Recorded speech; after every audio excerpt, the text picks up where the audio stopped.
Então vamos começar. Sabemos que entre 5 indivíduos, um pelo menos terá Alzheimer no Isso. futuro. Segundo aponta estudos científicos da OMS. Qual seria o benefício obtido caso essas pessoas tiverem um sono de qualidade? Olha, o sono, Fernanda, ele vai interferir muito além do que a gente pensar só na questão de dormir de fato, só na questão de descanso. Se a gente pensar no sono como uma questão leiga, todo mundo acha que dormir é só para descansar. Só que do ponto de vista bioquímico, quando a gente dorme, pensando inicialmente lá no cérebro na parte da memória, a nossa memória ela é consolidada em fases específicas do sono. Por isso que medicações que interferem na arquitetura do sono podem ter como impacto também o comprometimento de algum aspecto cognitivo. A gente fala que o cérebro vive em microclimas de neurotransmissores. Cada neurotransmissor precisa ser liberado num tempo específico. Durante o sono, a gente consegue equilibrar esses microclimas. Não bastando isso, existe um sistema de limpeza do nosso cérebro, que é o sistema linfático, que ficou conhecido nas últimas décadas. Esse sistema linfático, ele trabalha muito durante o nosso sono. E quando ele está atuando, a gente consegue, de fato, jogar fora o que não está mais em atividade, não é mais necessário para o nosso cérebro. E para o comprometimento cognitivo, para as demências, para as doenças neurodegenerativas em geral, que as maiores representantes são Alzheimer e Parkinson, o estresse oxidativo, ele entra num patamar onde a fisiologia básica do corpo não dá mais conta de compensar. Então, vira um desbalanço muito grande entre sujeira e limpeza. E o sono é o principal mecanismo de limpeza. E se a gente for pensar no que acontece no nosso corpo durante o sono, a gente tem uma liberação grande de melatonina. E a melatonina é o principal hormônio do nosso corpo relacionado também com anti-inflamação. São vários aspectos bioquímicos e físicos que acontecem, como redução da pressão, redução da glicemia. São todos fatores importantes para que a gente consiga ter uma cognição adequada. Então, dormir, ao contrário do que muita gente ainda replica, não é perda de tempo. Na verdade, o sono é uma questão inegociável. A gente não negocia sono, não existe banco de sono. Perder uma noite de sono não tem como repor. Verdade. E se todo mundo tivesse um equilíbrio em relação à rotina, na verdade, nós seríamos muito mais produtivos do que ficar trabalhando até altas horas da noite ou perdendo noites de sono em claro. Isso atrapalha muito na nossa produtividade diurna. O impacto do sono é um impacto que ele é basal. Não tem como eu fazer uma equivalência. A gente não tem uma estimativa assim. Se a gente dormir 8 horas por noite, 10 horas por noite, 6 horas por noite, o quanto que isso vai impactar? Porque ele impacta no corpo inteiro. Então, se a gente for pensar, por exemplo, uma pessoa que trabalha à noite, ela tem maiores chances de desenvolver hipertensão e diabetes. Hipertensão e diabetes são os principais fatores de risco, por exemplo, para AVC, que é a principal doença que gera limitação da vida das pessoas em idade ativa. Principal causa de morte vascular dentro da neurologia é o AVC. E aí você começa a fazer parâmetros em relação a todos esses outros fatores. Então, aumenta a chance de comprometimento cognitivo do tipo da doença de Alzheimer, de comprometimento cognitivo relacionado à doença vascular, porque aumenta a chance de AVC. Então, o sono, ele impacta em tudo. Eu tenho escutado, eu vejo muitos médicos falando que você dormir antes da meia-noite, quanto mais você dormir antes da meia-noite, é melhor para o corpo, né? Melhor. Porque por conta justamente dessa fisiologia hormonal que acontece principalmente antes das 10h30 da noite. Então, entre 10h30 e meia-noite é um horário onde esse circuito vai entrar em equilíbrio e você vai ter liberação de vários hormônios. Hormônio de crescimento, hormônio relacionado à modulação do equilíbrio glicêmico, por exemplo, atividade muscular, todos esses hormônios, a própria melatonina, né, eles têm um pico de atuação que acontece até a meia-noite. E aí, da meia-noite em diante, você já vai ter um comprometimento significativo em toda essa bioquímica corporal. Então, vamos dormir cedo, pessoal. Dormir cedo. Fazendo um paralelo sobre o tema, como podemos alertar as mulheres que não fazem reposição hormonal e desenvolvem a menopausa precoce? Não seria também uma porta aberta para o Alzheimer? Isso é importante. É importante a gente falar muito dessa questão da reposição hormonal, porque foi um tabu que se criou, né, no início dos anos 2000 relacionado a isso, com uma publicação científica que já caiu por terra. A gente sabe de todos os vieses que aconteceram nessa publicação. E se a gente for pensar na expectativa de vida, né, a gente vive hoje acima de 75 anos. Uma mulher que fez a menopausa por volta dos 50, ela vai ter aí pelo menos 25, 30 anos. Se for mais longeva, às vezes metade da vida dela ela ficou sem hormônio. E os hormônios, eles estão diretamente relacionados à criação de novas células no nosso corpo. A gente vê isso muito no âmbito muscular, né? Em criar músculo. O cérebro também é dependente de hormônio. E uma coisa muito importante que a gente precisa lembrar é que a mulher é cíclica. Durante a fase, por exemplo, menstrual, tem períodos que a gente está com a cognição excelente. Pega a primeira fase do ciclo, né? Menstruou. Tem desempenho, tem ânimo, consegue fazer muitas coisas. Metade do ciclo para frente, depois que ovulou até a menstruação, desempenho cognitivo vai só caindo, né? A gente fica mais fadigada, fica mais cansada, a memória não fica tão boa, dá vontade de consumir açúcar, todas essas coisas acontecem. A mulher na menopausa, ela está na segunda fase em tempo integral. Verdade. Então, ela vai ficar mais cansada, ela vai ficar com mais labilidade emocional, ela tem uma maior tendência a desenvolver uma ansiedade, depressão. E todos esses fatores são fatores de risco também para a demência. O hormônio, ele é muito mais interessante. Ele é uma ferramenta muito valiosa nesse sentido de longevidade. A doença de Alzheimer, por exemplo, ela é mais comum em mulheres e a gente tem esse conhecimento de que provavelmente é por conta da baixa de testosterona que a mulher sofre, queda de estrogênio, alteração de progesterona, que ela sofre principalmente no pós-menopausa. Fazer menopausa, e tem uma publicação muito boa que saiu no ano passado, 2020, 21 e 22, saíram várias publicações muito grandes, né, com mais de 10 mil mulheres, avaliando essa questão de que não é só fazer reposição hormonal que impacta na longevidade, é fazer reposição hormonal de forma precoce. O que seria fazer de forma precoce? É iniciar durante os primeiros 5 anos da menopausa. Então, esse tempo, ele é muito significativo porque ela tem uma maior avidez pelos receptores, ela vai conseguir fazer uma reposição que seja mais satisfatória. Lógico, né, lembrando de todas as peculiaridades que cada mulher tem, cada necessidade tem. Reposição hormonal não é uma coisa que é padronizada para todo mundo, tem que ser individualizada, tem que ser com um profissional que saiba fazer. Mas é fator de proteção, sim, para a demência. Então, tem que fazer. Isso é para minha mãe, que você vai estar me assistindo, que minha mãe começou a fazer uma reposição hormonal, que tem 80 anos. Aí acho que não tem que fazer, né? E quem está nos ouvindo que tem menopausa tem que repor os hormônios, isso é básico. Gostaria de saber sobre como as bactérias intestinais aquáticas podem originar patologias como Parkinson. Isso é interessante. Saiu um artigo em maio desse ano, maio de 2023, com uma amostra muito pequena de pacientes. Foram 10 pacientes avaliados. E através da amostra das fezes, estava falando de fezes, né, vindo para cá falando do impacto do intestino, observaram que dentro dessa amostra, os pacientes que tinham doença de Parkinson, eles tinham uma concentração maior de uma bactéria chamada Desulfovibrio, que é uma bactéria que é mais encontrada em locais com água, por exemplo. Ele fala muito até no artigo de locais rochosos com depósito de água. Aí as pessoas perguntam, como que eu vou prevenir isso? A gente ainda não sabe como vai prevenir, até porque, por enquanto, não dá para fazer uma análise de causalidade em relação a essa bactéria.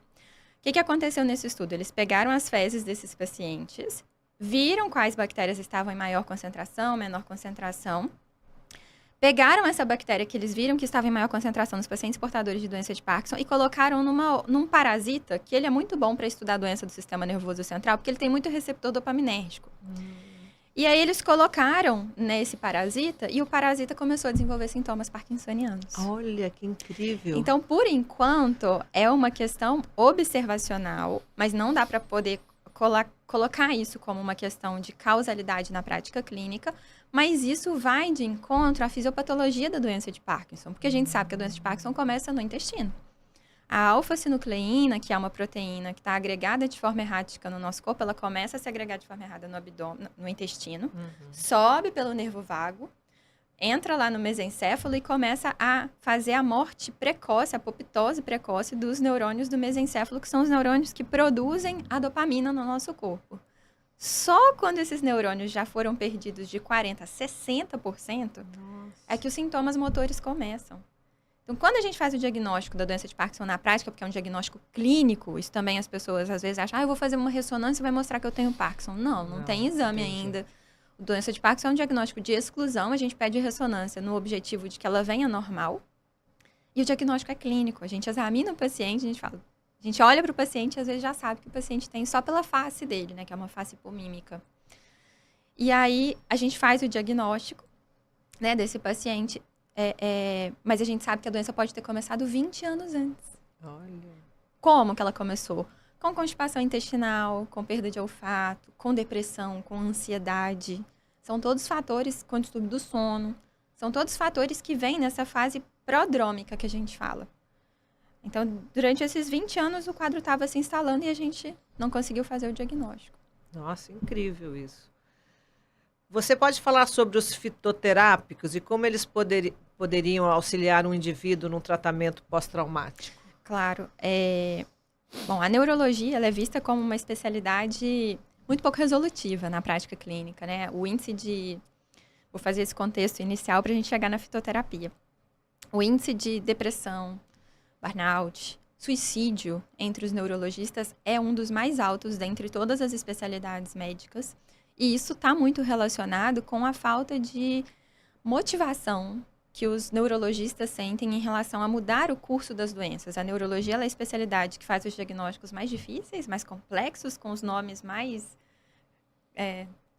sofisticados, né, da medicina, mas que resolve muito pouco, né, da vida dos pacientes. Então, na própria especialidade, às vezes os outros residentes falavam assim, vocês fazem diagnósticos difíceis, mas quando a gente vai falar para vocês o tratamento, vocês nunca falam nada, né? O curso é esse mesmo. E eu nunca fui muito adepta dessa questão de não fazer nada. Tanto que eu já entrei na residência tendo estudado na medicina antroposófica. Tenho um incentivador em casa, que é o Mikael, que é quem sempre me levou para esse lado, né? Integrativo foi ele. Me conquistou através das práticas integrativas da terapia. E aí eu nunca me conformava no ambulatório. Eu sempre falava alguma coisa. Falava, vamos usar um fitoterápico, vamos fazer um homeopático, um antroposófico. E 99% dos staffs não deixavam eu prescrever nada, né? Até chamavam atenção às vezes, assim. Só que o meu chefe deixava. E o meu chefe pedia. Falava, esse paciente aqui tem limitação, não pode usar, né? Vou dar um exemplo prático. Um paciente lá, nosso, que tinha sofrido um AVC, tinha uma arritmia cardíaca. E ele tinha um TDAH muito exuberante, que já tinha causado vários comprometimentos na vida dele. Ele era administrador de um supermercado. E a gente foi fazer a análise pregressa da história dele, TDAH de livro. Só que ele tinha arritmia, ele tinha tido o AVC, então ele não ia poder usar os fármacos clássicos para TDAH. E aí, um professor falou assim, mas agora não tem nada pra gente fazer. E eu falei, não, tem muita coisa que dá pra gente fazer. A gente pode utilizar fitoterápicos, a gente pode utilizar outras estratégias. E aí depois comentei com o meu chefe, ele falou assim, olha, pede para esse paciente voltar. Quando ele vier no meu ambulatório, a gente consegue fazer uma prescrição mais voltada para essa questão ampliada que você tem, a gente observa a resposta dele. Às vezes fazer uma coisa simples, um magnésio, por exemplo, já vai ajudar bastante, né? Então, a fitoterapia, na neurologia, como existe muito essa limitação em relação a opções de tratamento para os pacientes, qualquer ferramenta que a gente consiga estudar e que possa ter como foco melhorar a qualidade de vida desse indivíduo é muito bem-vinda. E a gente tem mais do que documentação científica de que os fitoterápicos são extremamente valiosos. Tanto que muitas medicações que a gente usa, né, galantamina, por exemplo, que a gente usa para Alzheimer, vem de derivados fitoterápicos. E várias outras questões. A fitoterapia ela é muito ampla e aqui no Brasil a gente tem a sorte de ter uma amplitude, né, de possibilidades terapêuticas. Dentro da questão específica de distúrbios pós-traumáticos, a gente pode pensar nas plantas que tenham um potencial ansiolítico, né, mais robusto, como, por exemplo, hipericum, passiflora, melissa, ashwagandha, que é a minha planta favorita, eu gosto muito dela. Então, tem várias estratégias diferentes que a gente pode empregar e que, num paciente neurológico, são muito bem-vindas, se não tiver nenhuma interação, se não tiver contraindicação. Mas o mais importante, como eu falo, é ter coerência, no sentido de saber integrar. Não é ser contra uma medicação clássica, alopática, e nem pensar que é só fitoterapia que vai resolver, ou só homeopatia, só antroposofia, só ayurveda, porque isso não existe. O paciente, em diversas faces diferentes, ele vai precisar de diversas condutas diferentes. E aí, o que faz a coisa funcionar é a gente saber a hora certa de usar. Eu sempre dou o exemplo do AVC. O paciente chegou no AVC, eu não vou usar um homeopático nele no pronto atendimento. Eu tenho um protocolo de AVC, um tempo-alvo que precisa ser cumprido. Agora, o paciente teve alta, tá? Por exemplo, muitos pacientes depois de um AVC desenvolvem um transtorno de estresse pós-traumático. Eles têm medo de ter um evento novo. E eles se lembram de tudo que aconteceu e ficam relembrando aquelas emoções do ponto de vista físico, com taquicardia, sudorese, muitas questões emocionais. E às vezes o paciente ele não vai se adaptar, por exemplo, com um antidepressivo, até pelos próprios efeitos colaterais, que muitos oscilam a pressão, muitos interferem na questão de fadiga. E às vezes você pode lançar a mão de um fitoterápico como esse, e o paciente se adapta super bem. Nesse caso aí, ele melhorou com fitoterápico? Nesse caso, sim. Eu não cheguei a passar fitoterápico para ele, eu passei só os suplementos, que a gente fala muito, né, até do ponto de vista de ortomolecular. Eu lembro que eu cheguei a passar para ele magnésio, a gente corrigiu B12, ácido fólico, vitamina D. Só isso. E o paciente já voltou muito melhor depois. Que até legal. Do ponto de vista da arritmia. Que bom. Podemos falar mais sobre o impacto do humor, do isolamento social no desenvolvimento de doenças neurodegenerativas, por exemplo? Sim, isso é um ponto importantíssimo. A gente acabou de vivenciar uma pandemia onde a gente teve praticamente 3 anos de isolamento social. E o impacto cognitivo nos idosos foi muito grande. As pessoas que tinham, que a gente chama de comprometimento cognitivo leve, que é quando o idoso ele fica mais lento, geralmente, para conseguir administrar a vida dele, mas ele ainda tem autonomia, né? Ele não perdeu a autonomia, ele só ficou com algum grau ali de comprometimento em algum dos 5 domínios cognitivos, eles acabaram evoluindo muito rápido para a demência. Isso por quê? Isolamento social sempre foi e sempre vai ser fator de risco para comprometimento cognitivo, independente da faixa etária. Dos idosos mais ainda. Eu sempre faço essa comparação no consultório para as famílias entenderem que a rotina do paciente é prioridade, ele precisa ter convívio social em relação ao bebê. Se você tem um bebê em casa e você não estimula o bebê, se ele não vai no parquinho, se ele não vê outras crianças, o bebê não se desenvolve se ele não tiver contato humano, porque ele vai aprender através de uma imitação. Quando a gente vai envelhecendo, a gente vai conseguindo ter reservas cognitivas relacionadas a diversos assuntos diferentes. E enquanto eu estou conversando aqui com você, o meu cérebro está o tempo todo buscando informações em determinadas áreas cerebrais relacionadas ao que eu estudei, ao que eu vivenciei, à minha história. Quando a gente conversa, um idoso, por exemplo, que sai para caminhar com uma amiga ou com um grupo de amigos, durante essa conversa, essa caminhada, eles vão falar sobre diferentes assuntos, ela vai lembrar de diversas coisas, vão falar de músicas, vão sorrir, vão fazer diversas atividades ao mesmo tempo que fazem atividade física. O isolamento social, ele é um fator de risco porque ele limita muito essa atividade cerebral. O cérebro vai literalmente atrofiando. Não precisa ter estímulo, não precisa buscar na memória o que aconteceu, o que deixou de acontecer. A gente tem, de 2016 em diante, foram feitos vários artigos da Academia Internacional de Alzheimer, por exemplo, né, e publicados, demonstrando quais são os passos que a gente precisa dar para evitar a doença de Alzheimer. Porque 1/3 dos casos é prevenível só com mudança do estilo de vida. Sem falar, as pessoas perguntam muito, né? Minha mãe tem, meu pai tem, qual que é o impacto da genética? A genética é 10%. 90% é o que a gente faz, o que a gente escolhe, o que a gente come, o que a gente é. 1/3 só dos hábitos de vida. E um dos hábitos de vida que impacta muito é o isolamento social. Eu falo muito com os meus alunos que eu sempre observei que os pacientes que têm perda de memória, eles esquecem porque eles querem esquecer. Não é de forma consciente, claro, porque ninguém vai querer desenvolver uma doença, né, de Alzheimer de forma voluntária, consciente. Mas a vida começa a perder motivação. E as pessoas mais longevas do mundo, nas comunidades mais longevas do mundo, são pessoas que, além de fazerem atividade física, seguirem uma dieta do Mediterrâneo. Agora está muito em voga, né, esse tema, por causa do documentário que estreou, o Zonas Azuis, tem um livro. Essas pessoas têm motivação. Elas querem entregar as coisas para a sociedade, independente da idade. As pessoas que ganharam um prêmio Nobel, por exemplo, com 90 anos, e todo mundo pergunta, e aí, o que você vai fazer agora? Eu vou continuar trabalhando, eu vou continuar fazendo o que eu sempre fiz. Eu assisti o filme, a série dos Zonas Azuis, muito legal. Nossa, super incrível. As pessoas têm motivação, elas querem continuar contribuindo para o mundo, respeitando uma limitação ou outra que acontece em relação à idade, mas elas não focam no fator limitante. O idoso, quando aposenta, por exemplo, e isso é um fator de risco também muito importante, às vezes ele começa a ter uma sensação de menor-valia. As pessoas se voltaram tanto para fora só no trabalho que quando se veem aposentadas, acham que não tem mais nada para fazer, nada para contribuir. E não foram se alimentando internamente, criando o hábito de uma leitura que seja, ou um hábito de alguma coisa familiar, ou fazendo uma transição de carreira, deixando de assumir o trabalho externo, mas começando a assumir um trabalho interno, um trabalho familiar, ou um trabalho social, por exemplo. E se vem, às vezes, em casa, sem ter o que fazer, e a rotina se perde. Acorda sem saber o que vai acontecer. E aí começa a acontecer uma coisa muito interessante. Eles começam, muitas vezes, a desenvolver depressão. E aí começa, às vezes, a ficar mais dependente. Aí os filhos, no intuito de ajudar, tiram da casa e levam para morar. Às vezes mudam de cidade. E aí, junto com a mudança de cidade, vem o isolamento social, vem a retração. E a pessoa começa a fazer o quê? Sentir que não vale a pena viver.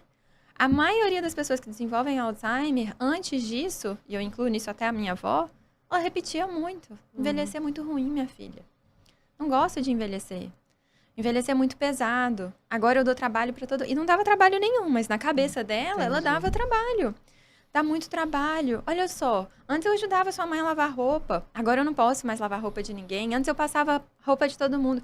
E por mais que a gente fale, nossa, vó, é muito satisfatório poder ter a senhora aqui com a gente. A senhora já passou tanta roupa, lavou tanta roupa, que agora está na hora da senhora descansar.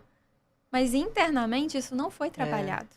Então a disciplina da vida dela toda foi doar, foi fazer. Quando ela achava que não estava fazendo o suficiente, ela ficou depressiva.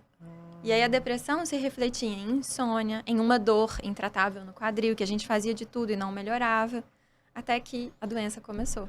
Olha. E isso que aconteceu com ela é o que acontece com 99,9% dos indivíduos. Por isso que isolamento social é uma coisa muito séria. Eu falo muito isso no consultório. A gente fica só prestando atenção na memória. Nossa, a memória está falhando, a memória está prejudicada, não está lembrando o nome de ninguém. Mas o quadro cognitivo, às vezes, não vai começar com memória. Vai começar com depressão, vai começar com insônia, vai começar com irritabilidade, mudança de comportamento, que já são os prenúncios de que algo aqui dentro dos neurotransmissores já não está funcionando bem. A gente tem que prestar atenção no comportamento dos idosos, porque demência não começa só com perda de memória. E essa fase de, às vezes, 10 anos, onde o paciente vai começar com Alzheimer, ele vai apresentar alteração comportamental. Então, tem que pegar esses fatores. Perda, né? Eles vão perdendo. Perde marido, perde a esposa. Às vezes, perde filho antes, né? Porque, às vezes, o filho de 60 anos teve um infarto. E a mãe está com 85. Verdade. E aí tá lúcida ainda, mas não consegue lidar com aquela perda. Perde os amigos. Vai perdendo esses laços. É um trabalho muito... A gente tem que se preparar muito para o processo do amadurecimento, esse processo do envelhecimento.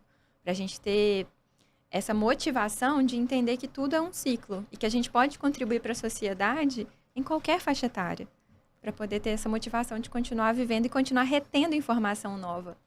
Né? Porque o prazer muito importante é os laços, né? Nessas zonas azuis, você vê lá no Japão que eles têm a turminha deles lá, os velhinhos, Sim. né? Acho que a comunidade que eles estão inseridos, tem que continuar, né?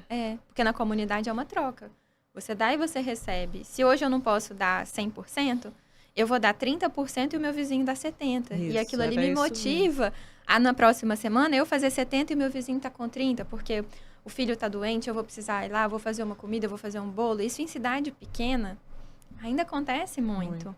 Mas em cidade grande, às vezes a gente não sabe o nome do vizinho que mora em cima da gente. Verdade. Então, a gente vive no isolamento, né? No final das contas, muitas das vezes. Muito legal essa explicação, Jéssica. Nós falamos tanto sobre a medicina integrativa e tem bastante seguidores que estão aprendendo, mas podemos aprender muito mais. Se pensarmos dessa maneira, o que seria a neurologia integrativa? É muito bom falar sobre isso, porque existe uma pós-graduação de neurologia integrativa, a primeira do Brasil, e eu sou coordenadora dela. Que legal! E a neurologia integrativa, né, essa visão integrativa, a gente precisa esclarecer muito ela, porque isso também está se perdendo, como várias coisas, né? Muitas pessoas ainda acham que um cuidado integrativo é um cuidado onde não vão entrar medicamentos alopáticos, medicamentos clássicos. E a neurologia integrativa, assim como qualquer quadro integrativo, né, tratamento integrativo, na verdade é a integração.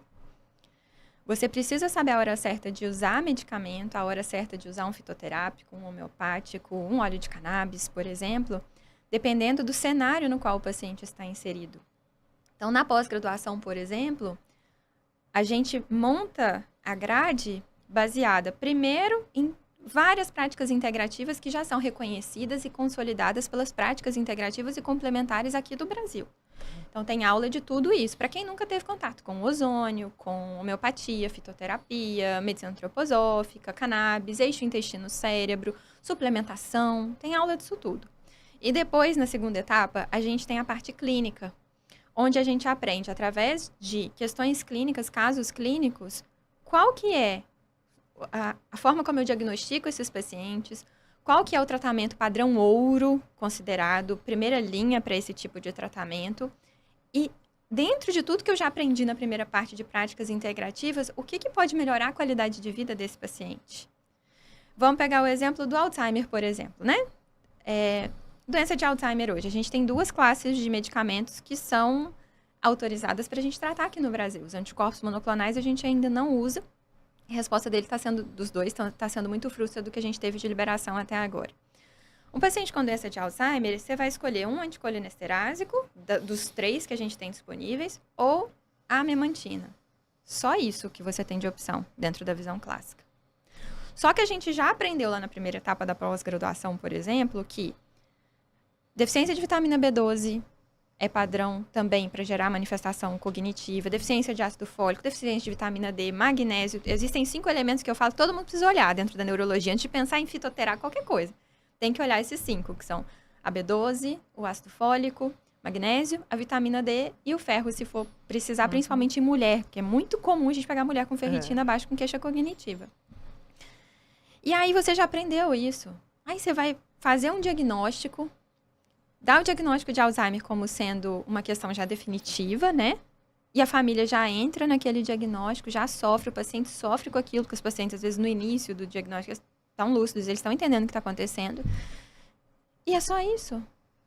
A maioria dos médicos fala, sim, é só isso. E o que vai acontecer? Vai evoluir. E o que eu vou fazer? Nada.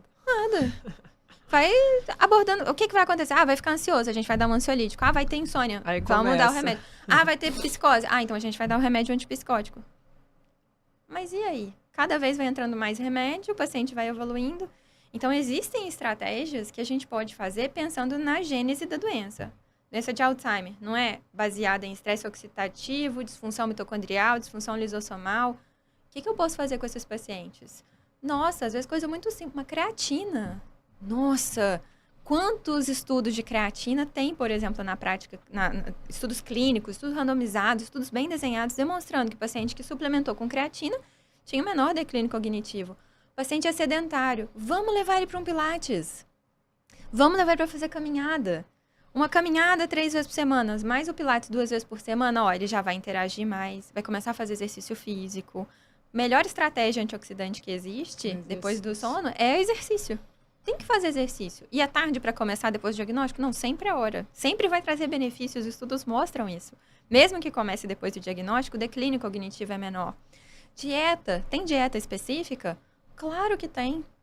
Reduz açúcar. Muitos idosos vão ficando com o paladar infantilizado. E comem muito doce. Doce mesmo. Barra de doce. Tem uma paciente que eu fui visitar ela. Doce espalhado para todos os lugares da casa. Isso é neurotóxico. O açúcar é neurotóxico. Reduz a quantidade de doces. Tem um estudo, o estudo Finger, que é o maior estudo de segmento, né, dos pacientes que já foi feito. Um estudo finlandês. E eles fizeram várias estratégias de intervenção nos pacientes que já tinham fator de risco para demência. Então, já eram pacientes que iam desenvolver muito provavelmente. O que eles fizeram? Eles fizeram atividade física com esses indivíduos, trataram muito bem hipertensão e diabetes, trataram muito bem distúrbios de colesterol, colocaram eles para fazer atividade física e montaram uma dieta. Acompanharam esses indivíduos. No final das contas, esses pacientes tiveram um declínio muito menor em relação ao grupo controle, em todos os parâmetros analisados, principalmente em função executiva, que é o quê? A capacidade de gerenciar a rotina.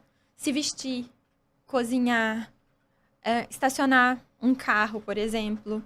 Isso tudo é gerenciar remédio. Isso é função executiva. Os pacientes tiveram um declínio muito menor nessa função. Aí as pessoas ficam assim, nossa, mas isso não vai se sustentar, o quadro vai continuar evoluindo. Claro que vai. E eu falo isso com a família, eu não vou curar ninguém, não curo ninguém. Agora, se eu sei que fazendo, por exemplo, essas estratégias tão simples, o quadro pode ter um declínio, ao invés de 2 anos, para 7 anos, 5 anos que seja, gente, são 3 anos a mais que essa família ganha com o idoso tendo mais autonomia. Parece muito pouco, mas um idoso que come com a própria mão, o cuidador consegue comer ao mesmo tempo que ele. Um idoso que consegue falar é um idoso que está tendo interação social. Verdade. Então, são coisas muito simples que têm um impacto muito robusto na rotina dessas pessoas. E o mais importante é alinhar a expectativa. Não é chegar no consultório e falar assim, muita gente às vezes vai e procura, eu quero usar óleo de cannabis, porque eu sei que isso melhora o Alzheimer. E aí eu tenho que alinhar essa expectativa. Porque se essa base não estiver bem feita, não vai adiantar. O corpo não vai receber esse óleo de cannabis. Então, é um equilíbrio que a gente precisa fazer. E a neurologia integrativa é justamente poder juntar tudo isso. Se eu sei que a medicação pode ajudar, eu vou usar a medicação. Mas não é só a medicação como estratégia terapêutica. É a hora certa de incluir todas essas coisas. Hoje está mais do que certo que se você controlar a sua alimentação, comer comida anti-inflamatória, fizer exercício físico, tiver convívio social, você vai conseguir resolver metade dos problemas, né, Jéssica? Hoje é mais do que provado isso. E prevenir 70 milhões de casos de demência até 2050. É muita gente. Então, as pessoas ficam preocupadas. Nossa, existe a cura do Alzheimer? Ainda não. Porque ele não depende de um fator. Olha só, a gente já falou de fator bioquímico. Isso. A gente já falou de fator metabólico, de diabetes. A gente já falou de sono. A gente já falou de depressão. A gente já falou de isolamento social. Não é um fator que causa Alzheimer. Só que a gente já sabe muito de prevenção. Então, não é mais fácil começar a prevenir, né? É mais fácil prevenir. Começar com as crianças. Verdade. Qual o motivo para adultos jovens desenvolverem a demência de forma precoce? A demência de forma precoce, que é considerada aquela que começa antes dos 65 anos, aí sim a gente tem um papel mais significativo da genética. Então, existem mutações genéticas específicas que a gente muitas vezes até solicita, se alguém da família começa com quadro demencial antes dos 65 anos, a gente faz uma orientação genética para os filhos dessa pessoa, para poder ver se essa pessoa tem uma mutação genética, se os filhos querem avaliar se tem ou não alguma mutação genética relacionada a isso, porque existem sim algumas questões relacionadas a genes específicos que aí favorecem o desenvolvimento. Então, antes dos 65 anos, vale a pena a gente pensar na condição genética, mas lembrando que a expressão genética depende da epigenética, no que a gente está falando, que não é uma doença autossômica, né, determinante que vai se manifestar. Se a gente conseguir modular esses fatores epigenéticos durante a infância e a vida adulta, talvez esse filho, mesmo tendo uma mutação, ele não vai chegar a desenvolver. Não tem penetrância completa, dependendo do gene que a gente está falando. Então, as pessoas falam muito, eu quero fazer o APOE. O APOE, ele está relacionado, todo mundo APOE4, do gene da apolipoproteína é nessa variante. O APOE está relacionado com Alzheimer tardio.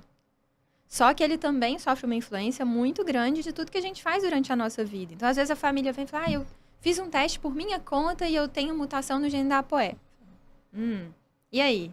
E eu não quero ter Alzheimer. Então, vamos começar a prevenir. Mas a prevenção depende muito mais de você do que de mim. Eu não vou te dar uma pílula mágica que não vai fazer você ter. Agora, existem outros alelos, né, específicos que aí estão relacionados com esse Alzheimer precoce.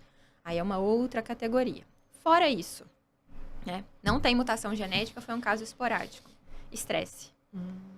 O estresse, ele está diretamente relacionado com atrofia cerebral. Por quê? Quando a gente tem uma rotina muito estressante, aí volta lá na primeira questão, que foi a questão do sono que a gente falou. A pessoa geralmente dorme pouco ou acaba desenvolvendo uma insônia, vive uma rotina muito estressante. Hoje em dia as pessoas às vezes consomem muito café ou substâncias que tenham um potencial excitante muito grande. E aí o que acontece? Cortisol liberado em nível elevado durante um período de tempo prolongado atrofia hipocampo, que é a sede da memória. E aí essas questões também são muito significativas. O que a gente vai acabar encontrando, né, em comum nessas pessoas? Uma dieta rica em açúcar, porque não tem tempo de comer, E aí acaba indo para o mais fácil. Processados. Comida processada, uma dieta pró-inflamatória, sedentarismo, obesidade, diabetes. Quem tem diabetes tem 3 vezes mais chance de desenvolver doença de Alzheimer em comparação com a população geral que não tem. Tanto que o Alzheimer, ele é considerado diabetes tipo 3. A gente sabe dessa associação. Existe uma resistência insulínica sistêmica, né, que a gente fala, que também se reproduz no cérebro. E o cérebro, apesar de muito pequeno, tem 2% do peso corporal, ele consome 20% do que a gente come. Tudo que a gente comer vai direto, ele gosta de glicemia, ele gosta de açúcar, só que ele precisa de açúcar de boa qualidade. Comer comida processada e ficar comendo alimentos com açúcar, né, o tempo todo, igual a grande maioria da população come, leva ao desenvolvimento do diabetes, e o diabetes é neurodegenerativo. Ele lesa os nossos neurônios. Açúcar é neurotóxico. Então, a gente tem que ter muito equilíbrio em relação a isso. Muito bom. Como a aromaterapia tem servido no auxílio do tratamento do Alzheimer? Existem fórmulas de aromas específicos? Sim. É incrível o tratamento com a aromaterapia. Eu vou dar um exemplo prático para você. No aniversário nosso de casamento esse ano, eu e o Mikael, fazendo um passeio, minha mãe me ligou e falou, olha, sua avó tá passando mal. Minha avó teve um problema gastrointestinal, teve uma enterorragia, a gente depois descobriu que ela estava com dengue. E chegamos no hospital. Idoso no hospital, ainda mais com demência, ele faz delirium, que a gente chama. Então fica muito confuso, arranca tudo, agitado. Chegamos no hospital, minha avó tava assim, né, vó, brigando, implicando com todo mundo, não parava quieta na cama. E antes de sair, como a minha mãe ligou e falou que já estava levando ela para o hospital, é outra cidade. A gente foi na clínica, pegamos vários óleos essenciais, injeção antroposófica, homeopática, laser, tudo que é um kit completo. Chegamos lá, o Mikael foi preparando o laser e eu fui com óleo essencial. E peguei óleo essencial de olíbano, lavanda, comecei a passar nas pernas dela, né, com óleo de amêndoas. E aí minha mãe começou a prestar atenção. Aí passei na barriga, passei na perna, fui massageando, sem fazer nada. Ela já começou a ficar tranquila. Aí minha mãe perguntou, o que você trouxe? Porque foi muito rápido. A resposta é muito rápida. Idoso e criança respondem muito bem a essas práticas de aromaterapia, homeopatia, medicina antroposófica, fitoterapia, respondem muito bem. E aí, na questão da aromaterapia, é uma terapia muito valiosa pra gente. Se você for parar para pensar, um idoso já em estágio avançado, ele tem dificuldade de engolir medicação, tem disfagia. Ele tem distúrbio comportamental, às vezes ele está irritado, você não consegue se aproximar dele com facilidade, o que você pode fazer? Coloca a aromaterapia no quarto. Tem alguns óleos que têm um potencial anticolinesterásico? Tem. Lavanda, olíbano, sálvia esclareia, a menta. São todos óleos essenciais que têm um potencial de atuação, já também com vários estudos muito bons demonstrando isso, que agem como anticolinesterásico. Então, segue a linha de tratamento que a gente faz, né? Com os anticolinesteráticos, a donepezila, galantamina, rivastigmina, são muito interessantes. E é uma terapia externa.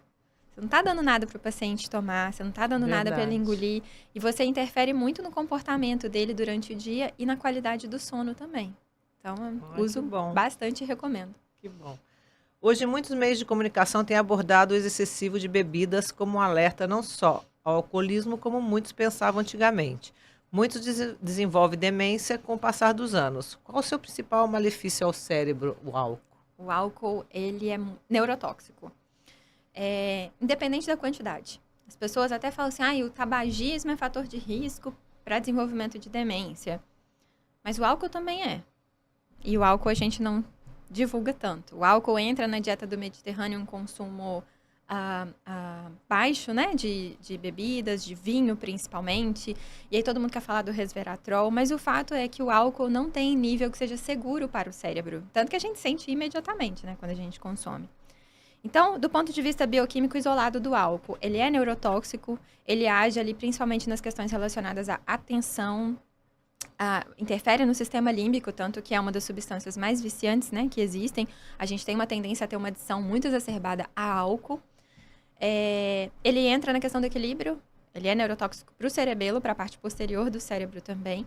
E não bastando isso, o álcool, se consumido de forma crônica, ele interfere também em todo o metabolismo da vitamina B1.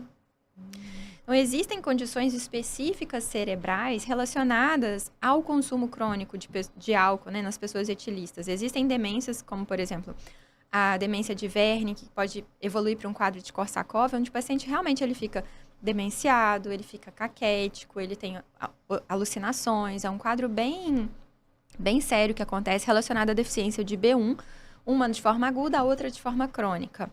O paciente etilista, ele pode evoluir com o que a gente chama de degeneração cerebral alcoólica. Muitos anos em consumo de álcool, ele pode ter uma disfunção cerebelar, ter alteração de memória, ter alteração cognitiva. É muito séria essa questão e muito negligenciada também, né? O álcool é uma droga que é de fácil acesso, tem baixíssimo custo e altamente viciante, né? Que a população tem muito acesso. Esqueci a chave, esqueci o número. Qual era mesmo o nome? Não me lembro se já fui nesse lugar. Até que ponto o esquecimento é normal?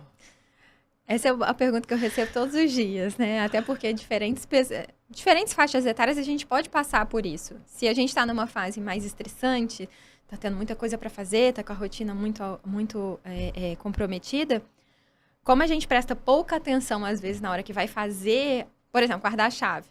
Se eu estou prestando atenção, estou falando com uma pessoa, estou fazendo isso, estou fazendo aquilo, eu não lembrei onde eu guardei a chave, porque eu não estava prestando atenção. Então, às vezes, a pessoa não está com problema de consolidação da memória, ela está com problema na hora de prestar atenção.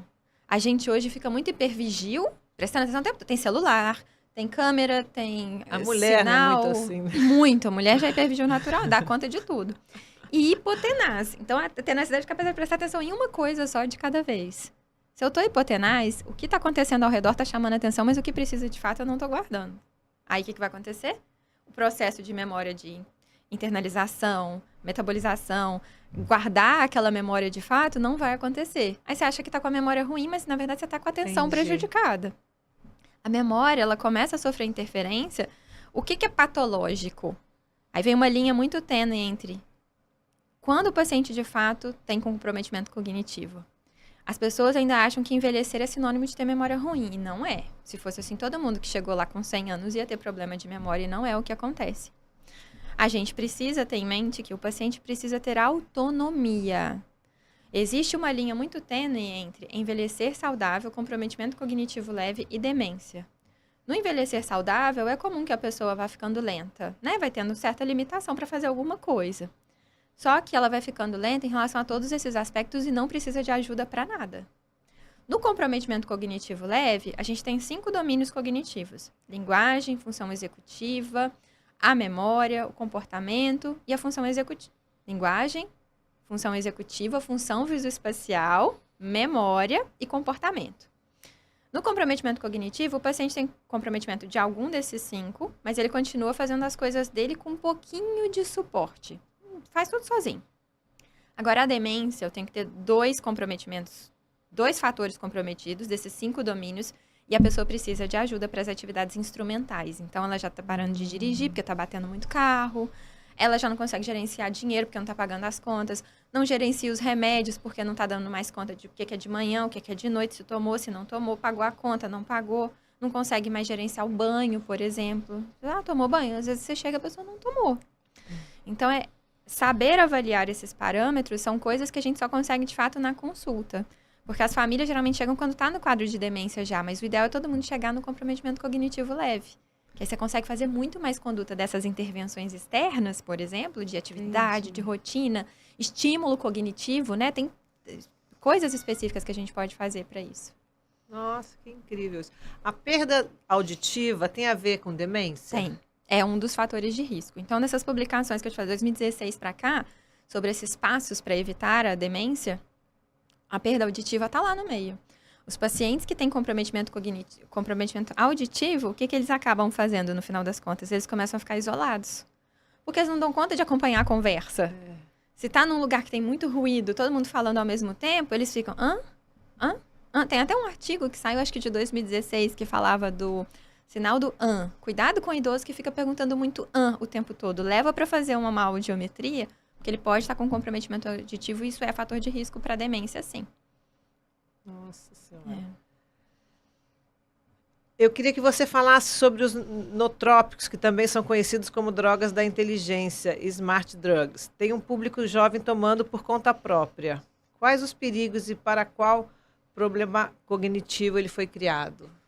Bom, o uso dos nootrópicos, né, dessas smart drugs, começou com o piracetam na década de 70, com o objetivo de serem fármacos que aumentam o desempenho cognitivo sem ter efeitos colaterais. Tá. Então, o piracetam ele oferecia isso. Muitos dos fármacos nootrópicos são hoje utilizados para tratamento de Alzheimer e doença de Parkinson. Então, são fármacos interessantes para a gente no cotidiano, são pessoas que precisam. Qual que é a grande família de pessoas que realmente precisa dessa medicação? Os portadores de tanto narcolepsia, né, que tem sonolência excessiva, episódios agudos de sono, quanto os portadores de transtorno de déficit de atenção e hiperatividade, que tem uma disfunção desses neurotransmissores de dopamina, de noradrenalina, no cérebro principalmente. Então, essas medicações elas vão organizar essa via, né, relacionada ao sistema límbico. A questão é que quem não precisa vem utilizando muitos desses fármacos, principalmente nos ambientes onde você precisa ter um alto desempenho. Por exemplo, estudante de medicina, profissionais do Vale do Silício, profissionais do ambiente, né, financeiro, são profissionais, linhas que a gente sabe de nichos que a gente sabe que vem utilizando muito essas smart drugs.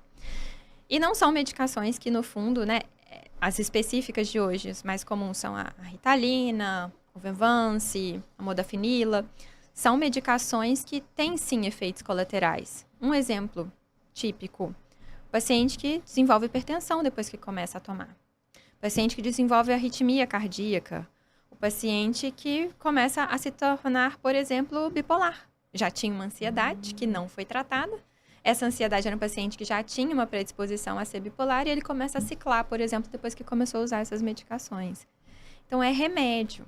Aí a gente pode falar, bom, tem nootrópicos naturais. O próprio ômega 3 pode agir como um nootrópico. Café é um nootrópico.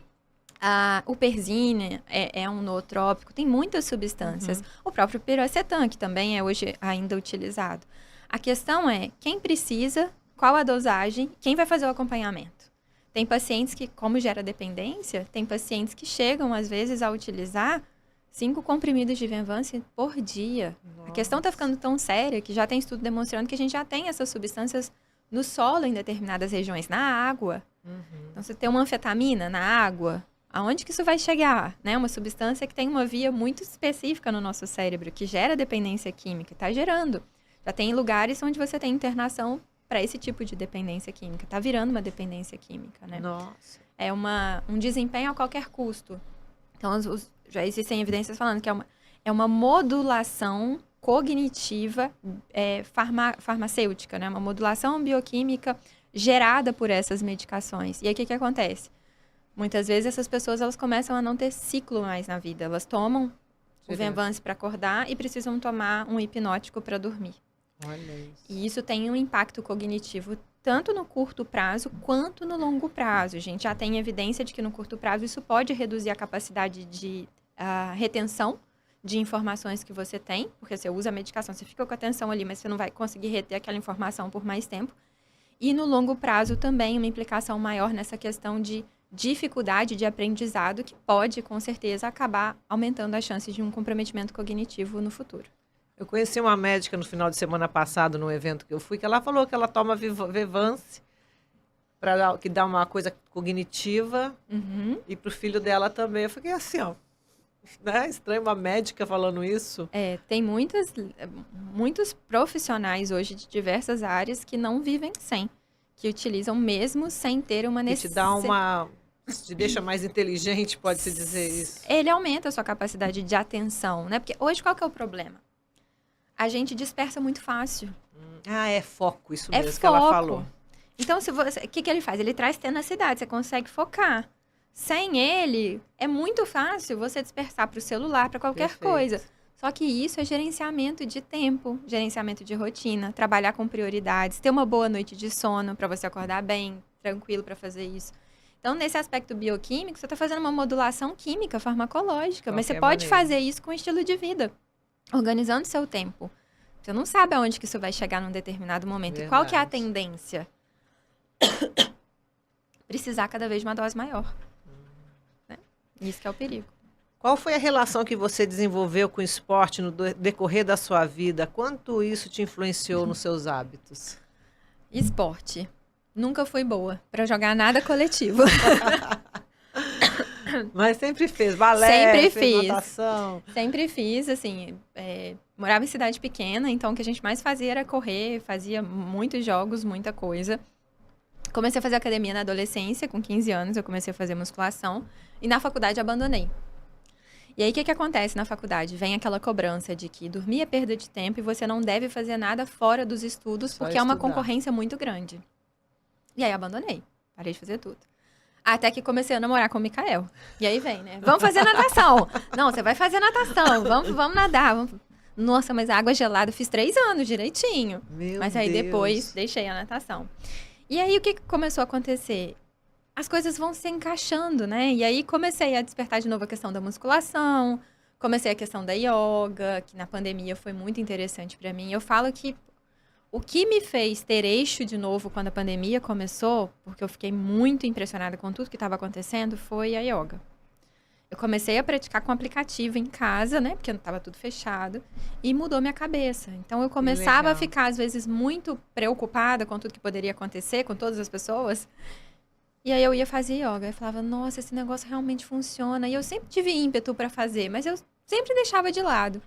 Agora, as coisas vão começar a mudar. E aí, eu falo muito que, no sentido de organizar a vida, A pandemia, a pandemia, serviu. para mim, foi assim, foi muito valiosa.